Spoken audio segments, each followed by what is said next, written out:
Hello friend, मैं आप सभी का स्वागत है। तो भैया कुछ लोग मुझे बहुत लोग कहते हैं कि तुम्हारे मायके में कैसे लोग हैं, कैसा घर है, कैसी हो तुम, ये मतलब होता ना एक उनके जब मैंने अपने घर का वीडियो डाला तो लोगों की सोच बदल गई उस चीज़ को देख के। तो मैं बता दूं, मेरे मायके में ऐसे शुरू से नहीं थे, हम इतने परेशान कभी नहीं हुए जितने अब हो गए हैं।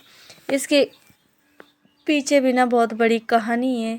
अगर मैं आपको बताऊंगी ना तो एक दो वीडियो में तो क्या है, मेरी शायद दसियों वीडियो आएंगी, तब आप लोगों को मेरी पूरी कहानी पता चलेगी कि मैं कैसी थी और कैसी हूँ आज। मेरे के दिन कैसे, मेरे मायके वाले के, मेरी मम्मी परेशान, मेरे भाई परेशान है। तो ये इनके ऊपर ना बहुत बड़ी कहानी है, क्योंकि वो अपने ही होते हैं जो गद्दारी करते हैं। मैं बताऊं, मेरे पापा जो थे ना सबसे छोटे थे। अब छोटा बच्चा है वो क्या है, अभी मालूम मेरा जो लड़का है वो छोटा, उसको डांट दो फटकार दो वो तो चुप रह जाएगा, उससे मतलब ही नहीं है। डांट पड़ गई तो वो तो चुप होकर रह जाएगा। तो मेरे पापा सबसे छोटे थे। जैसा अभी आप मेरे जो मैंने वीडियो डाला है जिसमें ये घर मैंने दिखाया है, तो मेरी एक समय ऐसा था, मैं कभी अगर उस जगह पे गई ना, मेरे मायके की बता रही, कभी उस जगह पे अगर मैं गई ना तो अपना रियल आपको आप लोगों को घर दिखाऊंगी। अगर बना होगा तो, और नहीं होगा क्योंकि देखो जगह हम वहाँ से छोड़ दिए, अब लोगों ने तोड़ा बेचा। देखिए हालांकि हमने वो जगह बेची नहीं, ऐसे ही दान में दे दी थी किसी को, क्योंकि वो लोग परेशान थे। हमने मतलब मेरे जो दादा थे, मेरे बड़े पापा, ये सब ना मतलब वहाँ से, जैसे अब मेरा जो गांव है वहाँ से जगह छोड़ के हम यहाँ गांव से छोड़ के हम बाज़ार में आ गए। यानी कि हमारा जो घर है ये वाला जिसमें अभी मैं ये दिखा रही हूँ आपको, वीडियो बना रही हूँ, ये घर हमने लिया। ठीक है, यहाँ पे हम लोग आ गए। अब वो गांव वाली जगह है वो हम किसी को दे दें, चलो जो इंसान रह रहा है गांव में, ये एक होता है ना, किसी का अच्छा व्यवहार हो, अच्छी बोल चाल हो, तो वो ये सोचता है अगर वो परेशान है तो कभी कभी उनको हम 10 फुट जगह दे ही देते कि लो बने रहो, आधे में तुम रह लो आधे में हम रह ले। तो ये सब होता है। तो वो वाला जो घर है हमारा पुराना वाला, तो वो हमने दान पुण्य में किसी को दे दिया था। हमारे दादा ससुर ने, बड़े दानी थे, उन्होंने वहाँ दान किया, लेकिन भगवान ने हमसे सब छीन लिया, पता नहीं क्यों। इतना मतलब लोगों के लिए हेल्प की, इतनी लोगों की मदद की है ना कि आप मेरे जो दादा थे, मेरे पापा थे, सबकी हेल्प करते थे सबकी। लेकिन भगवान ने पता नहीं हमारी हेल्प क्यों नहीं की, ऐसे दिन पे लाके हमें खड़ा कर दिया कि आज मतलब घर में सब परेशान हैं। कोई कुछ कह नहीं सकता कि हम क्या बताएं आप लोगों को, क्या नहीं बताएं। तो मैंने आज इसीलिए मैंने सोचा चलो आपको ना अपनी छोटी छोटी ये जो वीडियो मैं बनाती हूँ उसी से आपको अपनी मायके की सब हकीकत बताऊंगी, और मैं अपने ससुराल की भी हकीकत बताऊंगी, सॉरी। क्योंकि मुझे ये नहीं लगता था कि मैं आपको कैसे बताऊं कैसे ना बताऊं। चलो मैंने सोचा आप लोग पूछते ही हो, सोचते हो इस बात को, क्योंकि इंस्टाग्राम पे आप सब मुझसे जुड़े हो, जब आप देखते हो कि सिस्टर आप ऐसी हो, वीडियो में ऐसा है घर, मतलब कुछ कुछ लोगों का जो माइंड है ना वो अलग है। मेरे घर के लिए, मेरे जो गांव वाला जो ब्लॉग देखा मेरी मायके वाला, उसको लेके बहुत लोगों के दिमाग में चल रहा होगा कि दीदी आपका घर कैसा, मायका कैसा है। तो मेरा मायका ऐसा नहीं है, बहुत अच्छा मेरा मायका है। आप अब बस सबसे बड़ी बात ये है, अब जहाँ मेरे मम्मी पापा हैं, भैया भाभी हैं, वही मेरे मायके, और क्या कह सकते हैं। तो इसके लिए मैं आपको अपनी हर वीडियो में अपने मायके की एक कहानी बताऊंगी, तो आप लोग सुनोगे ना तो सच में आप रोने लगे। क्योंकि अगर मैं जब वो कहानी खुद उस चीज़ को याद करती तो मेरे आँख से आंसू आ जाते कि हमारे दिन क्या थे और क्या दिन आ गए। मेरे पापा थे, सरकारी नौकरी थी उनकी, बहुत अच्छी नौकरी थी। मेरे जो दाऊ से मतलब मेरे बड़े पापा थे, उनकी भी सरकारी नौकरी थी। मेरी जो दादी साहब थी उनकी भी सरकारी नौकरी थी। मैं सच्ची बता रही हूँ, कोई झूठ नहीं है। लेकिन पहले की जो सैलरी और अब की सैलरी में बहुत ज़मीन आसमान का फ़र्क है। पहले आदमी 2000, 1500, 1000, 2000 की तो बहुत बड़ी, अगर 2000 भी किसी को सैलरी उस टाइम में मिल रही थी ना, मेरे दादा वादा के टाइम की मैं बताऊँ तो वो समझ लो राजा महाराजा था उस टाइम में, तो सही बता रही हूँ। तो मेरी जो दादी थी उनको शायद पता नहीं 190 रुपये कुछ मिलते थे, सैलरी बताती थी मेरी मम्मी, क्योंकि मैंने अपनी दादी को देखा है तो वो कभी कभी अपनी बताती थी।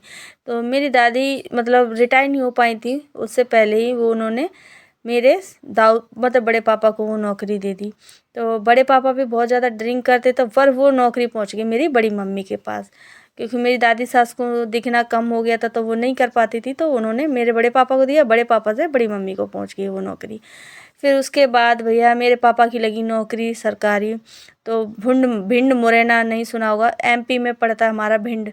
भिंड में मेरा रियल ददियाल है, यानी कि मेरी मम्मी का ससुराल है, और मुरैना में मेरे पापा की नौकरी थी जो कि सरकारी नौकरी थी।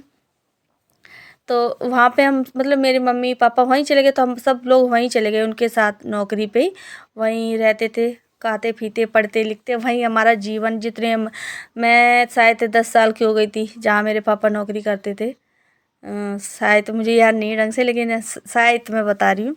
लेकिन हाँ, अगर मम्मी से मिलूँगी तो ज़रूर पूछूंगी कि मम्मी जब हम आए थे अपने घर, यानी कि मम्मी के ससुराल में दादी के घर, तब मैं कितनी साल की, क्योंकि मुझे ठीक से याद नहीं है, लेकिन मैं अपने तरीके से शायद मैं 10 साल की हो गई होंगी। तो मेरे पापा मतलब मेरे जो बड़े दाऊ, मतलब सबसे बड़े मेरे परिवार में, सबसे खानदान में सबसे बड़े, उनका ना एक्सपायर हो गए थे वो शायद। तो वो मतलब जैसे उनको खबर मिली तो वो एकदम से भागे, उन्होंने गाड़ी पकड़ी, एकदम अर्जेंट से जैसे निकला, जैसा अभी मेरे होता है ना कि किसी को एकदम पता चले तो वो एकदम जाता है भाई देखने के लिए क्या हुआ क्या ना, तो वो एकदम चली। यहाँ से हमने भैया बस में बैठा दिए मम्मी ने, बड़े भैया ने, और जाके पता नहीं किसी पुल पे जाके गाड़ी बस पूरी पलट गई थी। तो बस पलट गई थी, उसके बाद क्या हुआ, पूरी जब बस पलटी तो वो नदी में जाके गिर गई। नो सॉरी, नहर नहर सॉरी, जो नहर होता ना वहीं। तो जब उस बस पलटी तो पापा के बहुत ज़्यादा चोट आ गई, कमर में पूरा रीगड उनका टूट गया था। तो वो फिर उनकी जो सरकारी नौकरी थी परमानेंट नहीं हो पाई थी, मेरे पापा होने ही वाले थे, उसी साल में थी नौकरी पक्की होने की। तो उनकी नौकरी तो पक्की नहीं हुई, लेकिन जब हमें खबर मिली कि पापा का ऐसे ऐसे एक्सीडेंट हो गया, तो हम लोग सब मतलब मम्मी हम तो बहुत छोटे थे, इतना मुझे याद है, मम्मी बता रही थी। तो हम तो सब छोटे छोटे थे, मम्मी और बड़े भैया और भी जो भी रिश्तेदार आए, जो मेरे दादी वादी, ये सभी लोग आ गए थे कि ऐसे ऐसे एक्सीडेंट हो गया। तो फटाफट से जब गए तो पापा को फिर मतलब ये था कि बच गए थे पापा, हॉस्पिटल में भर्ती भी कर दिया। फिर उनकी रीढ़ टूट गई, तो वो महीना 6 महीने तक घर से मतलब खाट से ही नहीं उठ पा रहे थे, बेड से उठ ही नहीं पा रहे थे। तो इस वजह से उनकी नौकरी चली गई। मतलब हमारे दिन उसी टाइम से ख़राब होना शुरू हो गया जिस दिन पापा का एक्सीडेंट हुआ।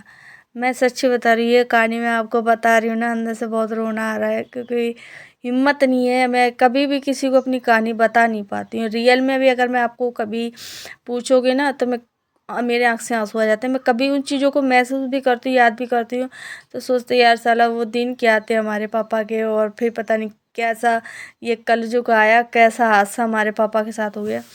तो फिर पापा जब नौकरी नहीं गए तो हमारे उसी दिन से दिन खराब हो गए, क्योंकि मेरा जो सबसे बड़ा भैया था, भाई था, वो 16-17 साल का, उसकी उम्र इतनी थी। जो कि हम बहन भाई हैं सब अठन्नी चौबन्नी है ना, सब 1-1 2-2 साल का फ़र्क होगा। अठन्नी चौबन्नी मतलब समझ सकते हो, 1 साल का 2 साल का, ऐसे ही इतना ही गैप था हम सब बहन भाइयों में, जो सब छोटे थे।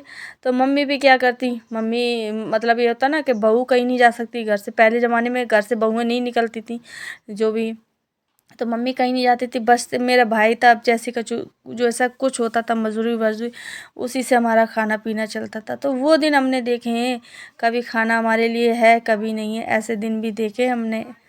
ठीक है, तो आप लोगों को मैं आपकी हर स्टोरी बताती रहूँगी, लेकिन वीडियो में आपको बना रहना पड़ेगा, ठीक है।